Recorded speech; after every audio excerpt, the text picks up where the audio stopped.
Una iglesia renovada es una iglesia que se deja guiar por el Espíritu Santo. Un grupo renovado es un grupo que se deja guiar por la acción del Espíritu. Ahí está el secreto, la acción del Espíritu. Yo creo mucho en eso, la acción de Dios. El Espíritu Santo es la fuerza. De hecho, los papas lo han dicho, la fuerza del Espíritu Santo. El alma de la iglesia es el Espíritu de Dios. No es el Padre, no es la música, no son los servidores. Sí, son instrumentos, como le pasó a Pedro y a Juan. Eran instrumentos, pero la acción ¿de quién es? El Espíritu Santo. ¿Ve? Entonces, no nos vaya a pasar como algunos, pero ¿qué está sucediendo? ¿Qué está pasando? ¿Por qué? No, es que no se asombre. Es la acción de Dios. ¿Usted no sabía que la iglesia es así? Sí, esa es la iglesia, la acción de Dios. Por eso es que tiene que dejar que sea el Espíritu de Dios quien mueva su vida.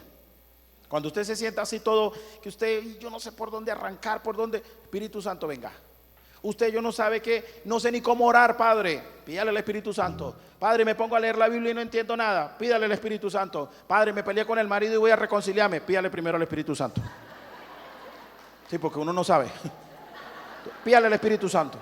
Cualquier cosa, pídale al Espíritu Santo. Amén. ¿Se pueden sentar, por favor?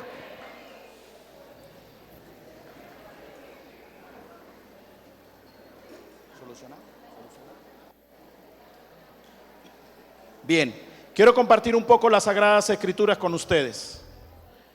La palabra de Dios, como siempre lo suelo decir, la palabra de Dios es clave.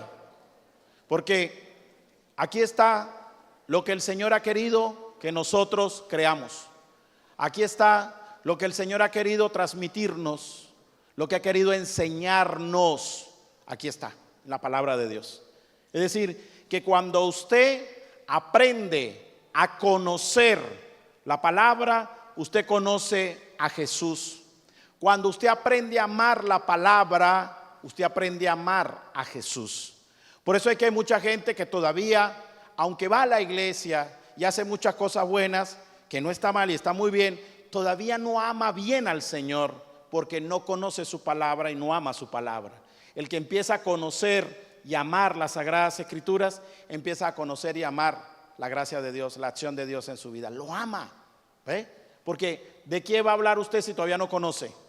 Cuando uno empieza a conocer la palabra de Dios, empieza a conocer más del Señor. Así de claro.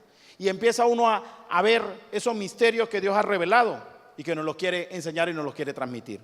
Quiero compartir con ustedes un poquito, hermanos, el Evangelio de San Juan. Recuerden que estamos viviendo en la iglesia el tiempo de la Pascua, que comenzó el sábado por la noche con la vigilia pascual, y el domingo celebrando ya ese triunfo de la resurrección del Señor, ese triunfo que Jesús tuvo con la muerte. No venció la muerte, venció Jesús. No venció el diablo, venció Jesús. ¿Y dónde lo hizo? En la cruz del Calvario. Allá fue donde se dio la salvación, allá fue donde se dio la vida. Por eso es que quiero compartir con ustedes el Evangelio de San Juan, capítulo número 20, versículo del 1 al 9. Repito, San Juan, capítulo número 20, del 1 al 9. Escuche bien, dice: el primer día después del sábado, María Magdalena fue al sepulcro muy temprano, cuando todavía estaba oscuro, y vio que la piedra que cerraba la entrada del sepulcro había sido movida. Fue corriendo en busca de Simón Pedro y el otro discípulo a quien Jesús amaba, y les dijo: se han llevado del sepulcro al Señor y no sabemos dónde lo han puesto. Pedro y el otro discípulo salieron para el sepulcro. Corrían los dos juntos, pero el otro discípulo corrió más que Pedro y llegó primero al sepulcro. Como se inclinara, vio los lienzos tumbados, pero no entró. Pedro llegó detrás, entró en el sepulcro y vio también los lienzos tumbados. El sudario con que le habían cubierto la cabeza no se había caído como los lienzos, sino que se mantenía enrollado en el lugar.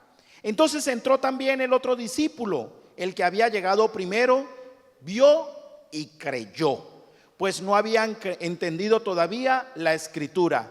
Él debía resucitar de entre los muertos. Palabra del Señor.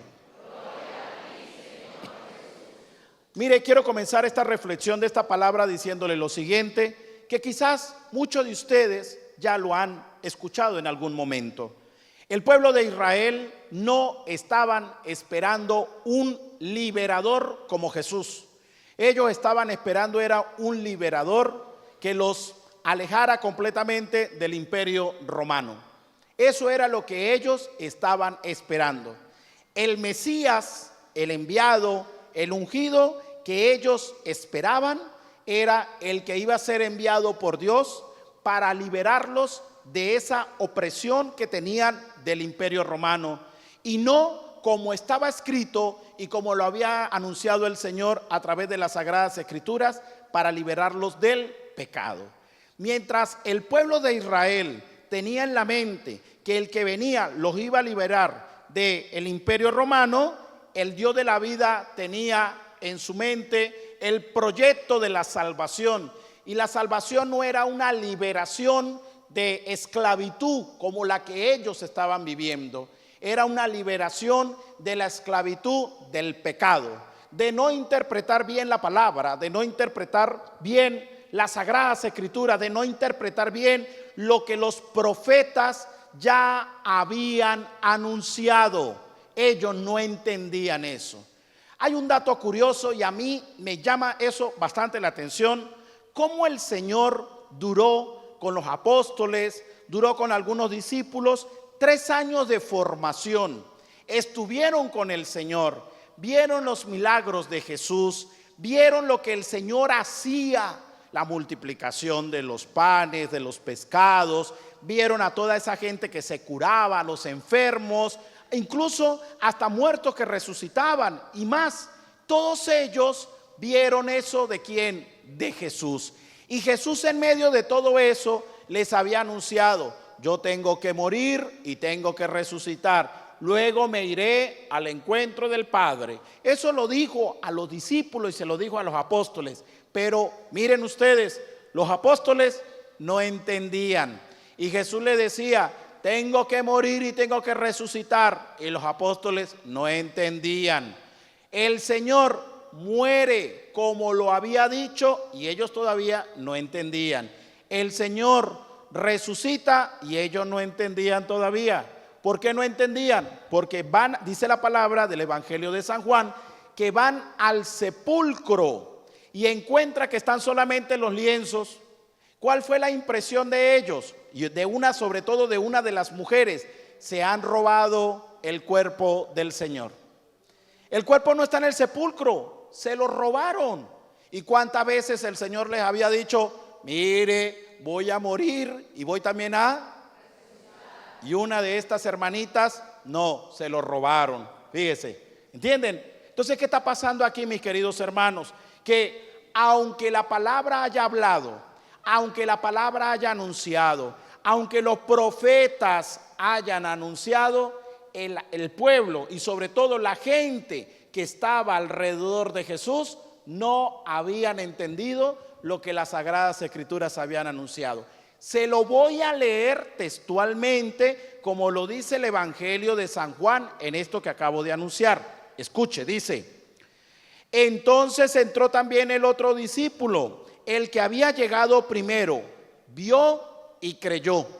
O sea, creyó que el cuerpo no estaba, no es que creyó que resucitó, porque ¿qué habían dicho? El cuerpo no está. Por eso es que uno de los discípulos llega y dice: vio y creyó. ¿Que Jesús resucitó? No, que el cuerpo no está, pero no es que haya resucitado. Entonces dice más adelante: vio y creyó, pues no habían entendido todavía la Escritura. ¿Y qué decía la Escritura? Dice el Evangelio de San Juan, que Él debía resucitar de entre los muertos. Ellos no entendían eso. ¿Cuándo lo entienden? Bueno, no es que lo entiendan, sino cuando lo creen, cuando ven a Jesús. Cuando ellos empiezan a ver al Señor, es que ellos empiezan a creer. Ojo, no es que entiendan, porque ellos no entendieron nunca. Ellos creyeron porque habían visto. Fíjense ustedes que el Evangelio del día domingo nos va a hablar a nosotros cuando Tomás dice: Señor, Si yo veo, le dice a los discípulos, porque se van a acercar uno de ellos y va a decir, hemos visto al Señor. ¿Y qué dice Tomás? Yo hasta que no vea donde le colocaron los clavos, donde le traspasaron la lanza, yo no voy a creer. ¿Ve? Y el cuerpo ya no estaba en el sepulcro. No es que ellos entendieron, es que ellos no creían todavía. Eso era lo que sucedía. Pero cuando ellos empezaron a creer, no a entender sino a creer, porque a entender lo empezaron a hacer fue cuando vino la acción del Espíritu Santo. Por eso es que cuando hay muchas cosas que no entendemos de Dios, pues no estamos para entender, estamos para creer. ¿Y a quién hay que pedirle? Al Espíritu de Dios, a la gracia de Dios. El caso es que cuando empiezan ellos a creer, no a entender sino a creer en primer lugar, cuando ven al Señor, cuando ven a Jesús, por ejemplo Tomás, que se acerca y dice, Señor mío y Dios mío. Ah, claro, y mismo Jesús le dice, claro, usted cree, no porque haya entendido la palabra, usted cree no porque haya hecho un curso bíblico, usted cree no porque, no sé, creyó en la resurrección, no, usted cree porque me vio. ¿Y qué dice Jesús? Dichosos los que creen sin haber visto. ¿Qué nos quiere enseñar con este evangelio de hoy de San Juan, mi querido hermano? Que nosotros en todo momento debemos ver la resurrección del Dios de la vida, verla y no verla quizás como ellos la presenciaron, llegar al sepulcro y ver que no está el cuerpo, no ese tipo de ver la gracia y la presencia de Dios, sino aprender a ver la gloria de Dios en mi vida. Por tanto, un cristiano, y lo decía yo el sábado santo en la vigilia pascual, una primera idea que yo daba ahí era que la alegría no se puede perder. Y una de las cosas que ha insistido el Papa es que no nos dejemos robar la alegría. Y el apóstol San Pablo lo dice en una de sus cartas, estén siempre alegres, se lo ruego, estén siempre alegres. Pero ¿por qué San Pablo nos habla a nosotros de estar siempre alegres, estar siempre en ese momento, en esa experiencia, en esa alegría? Porque creemos en la resurrección, no porque nosotros hemos ido al sepulcro y no vemos el cuerpo, sino porque las sagradas escrituras nos lo han enseñado, nos lo han mostrado. Hemos tenido una experiencia de Dios, hemos tenido una vivencia de Dios, hemos tenido un encuentro personal con Jesús. ¿Esto a qué me tiene que llevar? A ver esa experiencia y esa gloria, esa resurrección del Señor. Por eso es que siempre debemos, estar alegres. Y la alegría de un cristiano pues no es solo bombos y platillos. La alegría de un cristiano no es solo brincar o quizás cantar, eso es parte de la alegría. La alegría de un verdadero cristiano que cree en la resurrección del Señor y que ve esa gloria de Dios en su vida es una actitud positiva, puesto siempre en las manos de Dios, con una fe y una esperanza siempre puesta en el Señor. Esa es la alegría de nosotros los cristianos. Caídas todos los días, sustos, dígame usted, eso a cada momento. Experiencias un poco negativas, sí. Alguna enfermedad, también. Momentos difíciles, ni se diga. Eso lo vamos a vivir todo el tiempo. Pero a pesar de eso, que viene siendo muerte, que viene siendo sacrificio, que viene siendo incluso la cruz, nosotros confiando y creyendo de verdad en esa resurrección, mantenemos una actitud de alegría, porque hemos visto al Señor. ¿Y dónde lo hemos visto? En su palabra. Y cuando digo ver, no es como que yo lo estoy viendo a usted y usted me está viendo a mí. Cuando digo ver es una forma de expresar en que yo veo esa gloria de Dios. Que aunque no me diga o yo no diga que es roja, azul, blanco, que es cuadrada o es redonda, no se trata de eso, de figuras, de formas, de colores. Ver la gloria de Dios es aprender a ver esa presencia de Dios en su vida, que me quiere bendecir, que me quiere reconciliar, que me quiere levantar, que me quiere animar, que me quiere ayudar, que me quiere fortalecer, que me quiere siempre dar su acción de Espíritu Santo. Esa es la alegría. ¿Ve? No sé si me estoy explicando, si está quedando claro.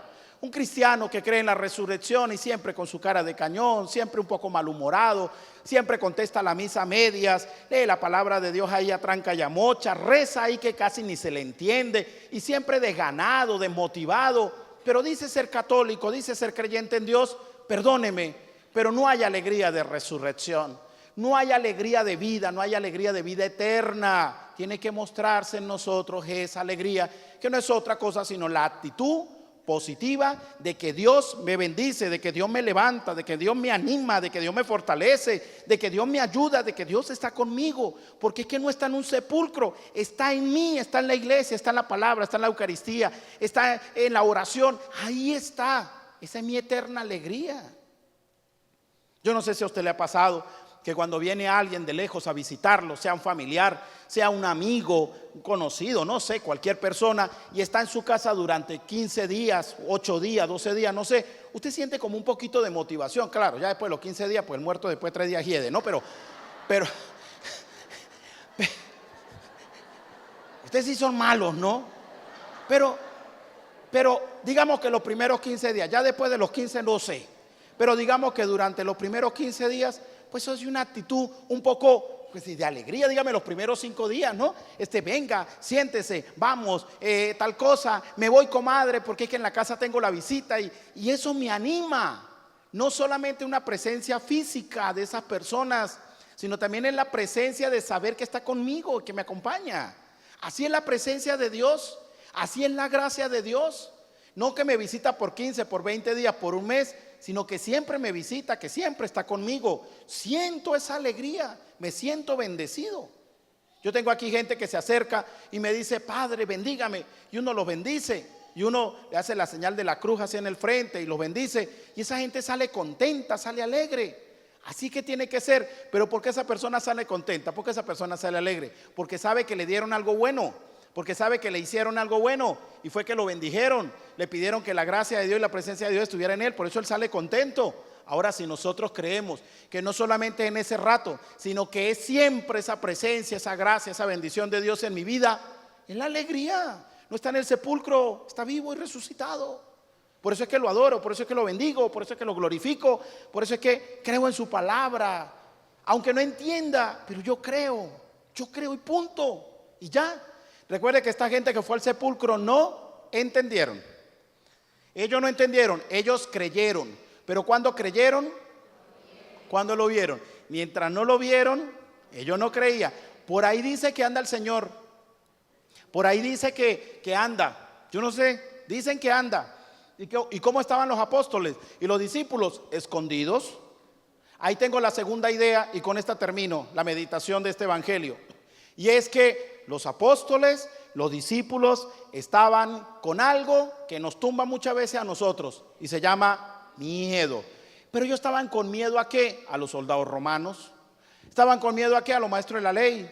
Estaban con miedo ¿a qué? Pues a la gente, a los judíos que los pudieran pues conseguir y dijeran, este o estos andaban con él. Vamos a meterlos presos a ellos también y vamos a, si es posible, a matarlos. ¿Ven? Entonces ellos estaban con miedo y se entiende, porque si ellos, valga la redundancia, no entendían las Sagradas Escrituras, todo lo que el Señor les había dicho, nos mataron ahora al líder, nos mataron ahora al que nos defendía, nos mataron ahora al que estaba con nosotros, nos mataron ahora al que nos ayudaba, al que nos daba de comer, nos lo mataron. Pero hasta ahí llegaron, nos lo mataron. Pero nunca decían, nos lo mataron, pero él va a resucitar. No lo mataron, pero él va a resucitar. No, en ningún momento ellos decían, no lo mataron. Por eso estaban con miedo y estaban escondidos. Cuando nosotros no dejamos que esa gracia de Dios, esa acción del Espíritu Santo, esa presencia del Señor derramada en nosotros, la dejemos mover, la dejemos que sea Dios quien la mueva, pues, que mueva nuestra mente y nuestro corazón, siempre nuestra confianza va a estar puesta en otras cosas. Y al estar puesta en otras cosas, siempre habrá miedo. Ahora, Padre, ¿cuándo se acaba el miedo? Cuando uno se muere. Así de claro, y perdonen que se lo diga, pero el miedo se acaba el día que uno se muere. Siempre el miedo va a estar. Ojo con esto, el problema no es el miedo. El problema no es el miedo. El problema es sentirse acompañado. El problema es que si usted y yo nos sentimos acompañados, ¿ve? Porque el miedo siempre va a estar, pero si yo me siento acompañado, eso baja. Un cristiano lleno del Espíritu Santo, lleno de esa fuerza de Dios, puede sentir miedo, pero por encima se siente acompañado. La gracia de Dios que lo bendice. Pedro y Juan, y vuelvo otra vez a decirlo porque esa era la primera lectura de la misa de hoy, ¿Sintieron miedo? Claro. ¿Tenían temor? Dígame, y todo ese mundo de gente detrás de ellos. Pero como el Espíritu Santo era el que los movía, los impulsaba, los animaba, los levantaba, los llenaba de fe, había miedo, pero no se dejaban abrazar por el miedo. Estaba allí, pero por encima de eso se sentían acompañados. Cuando usted se siente acompañado, el miedo está, pero no lo tumba. Cuando usted se siente de verdad creyente en que esa gracia de Dios actúa en su vida, el miedo está, pero el miedo no puede hacer nada con usted. Ahí está, pero hay algo más grande que le dice: yo estoy con usted, no tengan miedo. Y esa tiene que ser otra manifestación de la resurrección, otra manifestación que nosotros los cristianos debemos dar. ¿Tenemos miedo? Sí. ¿Nos puede dar miedo? Claro. ¿Andamos atemorizados? Sí. Pero me siento protegido por Dios, me siento bendecido por Dios. Eso es lo que me levanta, eso es lo que me anima, eso es lo que me da fuerza, eso es lo que me da entusiasmo. Eso es lo que lo tiene a usted aquí. Si no, entonces, ¿qué estamos haciendo, hermanos? Ojo, repito lo siguiente. ¿Qué sucede? ¿Qué sucede? Quedémonos con dos cositas. La primera, estamos llamados a creer en esa resurrección, pero la primera idea, alegres. Uy, no, pero qué alegría tan tremenda, ¿no? No, pues dígame, así hasta yo. Qué alegría tan tremenda, Dios. La alegría de los hijos de Dios. Una actitud positiva, una actitud de bendición, una actitud con entusiasmo. Esa tiene que ser la alegría. Esa tiene que ser. No solamente de 4 o 5, sino de toda esta asamblea y de los que nos están escuchando y nos están siguiendo. La alegría porque tengo mi fe puesta en el Señor. Esa es mi alegría. Y recuerde lo que dice el apóstol San Pablo: no pierdan, estén siempre alegres, estén siempre alegres. Y hay días pues con bastante sol, y hay días con bastante lluvia, y hay días un poco gris. Pero sea uno, sea el segundo o sea el tercero, siempre mi alegría está puesta en el Señor. ¿Por qué? Aquí viene la segunda idea. Porque si siento miedo, por encima de ese miedo, no voy a dejar de sentirlo, por encima de ese miedo me siento sobre todo es acompañado. Y cuando uno se siente acompañado, el miedo baja. El miedo baja. Y eso es lo que tenemos. Pero Padre, ¿dónde hago yo eso? ¿Y cómo hago yo para tomarme esas pastillas? ¿Dónde las venden? ¿O cómo hago? Fácil. Ame más la palabra de Dios. Ame más las Sagradas Escrituras, hermano. Ame la palabra, ámela. Y amarla no significa agarrarla así y hacerle así. Sí, si quiere abrácela y todo lo que usted quiera, pero aprenda a amar la palabra. Lea la palabra. Cuando usted empieza a amar la revelación de Dios, usted empieza a amar más las cosas de Dios. No es que se vuelve fanático como dice la gente por ahí. No, porque hay que mantener el equilibrio. Yo les decía, creo que era el domingo, en la predicación de la misa, yo les decía, hay gente que se puede volver fanática y entonces quiere meterle a la gente a Dios por todos lados, por los ojos, por la boca, por todos lados. Quiere meterle a Dios y obligándolo. Y no, hay que ser astutos, porque el Espíritu Santo va a ir soplando sobre usted y le va a ir diciendo cómo hablarle a sus hijos de Dios.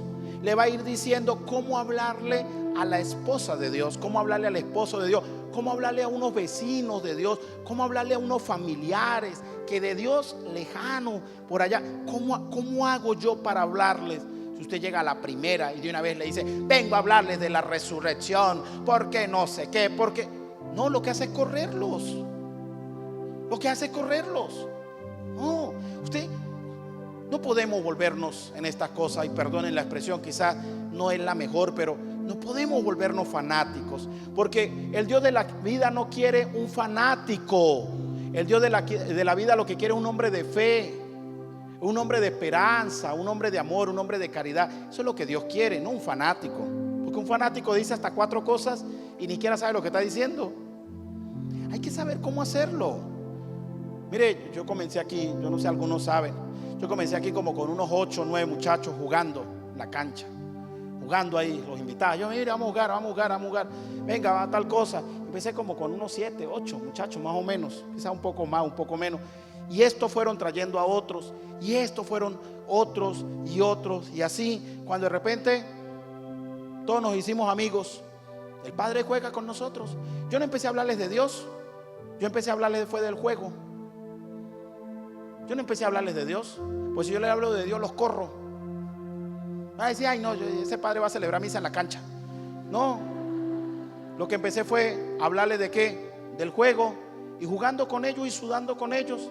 Y después, en medio de que ya nos hicimos amiguis y armamos grupos y toda esa serie de cosas, poco a poco hubo que empezar a hablarles de Dios suavecito, ve, así muy poquito, poco a poco. Y cuando no sé qué, y yo, mire, lo invito para tal cosa. Sí, padre, ¿y dónde es? En tal sitio, vamos conmigo. Y al otro, mire tal cosa, y y aquello, y tal. Y cuando me doy cuenta, 2 o 3 de ellos en misa, los otros 2 o 3 de ellos en la oración, los otros, padre, cuando hay una misa o algo tal día, yo voy a ir, padre. Y cuando me doy cuenta, más de la mitad ahora viene a la iglesia. Pero voy a ponerme a hablarle de Dios de golpe, no.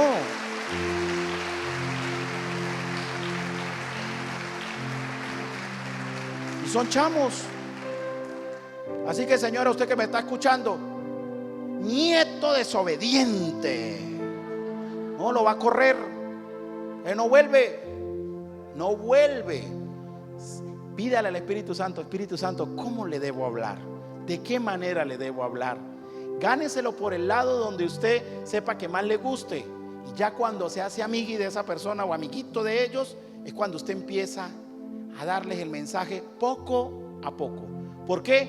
Porque ellos van a notar en usted la alegría. No saben por qué, no entienden nada de eso, pero hay algo diferente en usted. Es la alegría. Y esa alegría sabemos nosotros que es la que viene de Dios, la actitud positiva. Y la segunda, la gente va a notar en usted que no hay miedo, que aunque usted se mantiene firme, que aunque usted tal cosa, usted se mantiene ahí, que aunque y usted le dice al otro, venga, le doy ánimo, estoy con usted, vamos, fuerza, ánimo, adelante, el poder de Dios nos acompaña, tranquilo, venga para acá, venga, vamos. Hay algo diferente. Saben que hay miedo, puede ser, pero ven otra actitud diferente en usted. Usted sabe muy bien que es que tengo la alegría de Dios. Usted tiene la alegría de Dios, que aunque hay miedo, me siento protegido, me siento acompañado por Dios.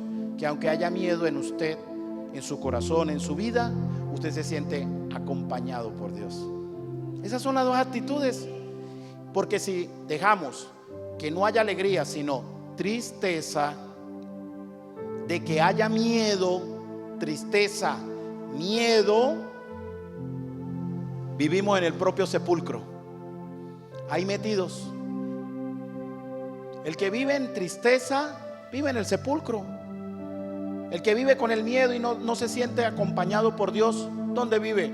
En el sepulcro. Ahí está, metido en la cueva, porque no quiere salir, no quiere echar para adelante.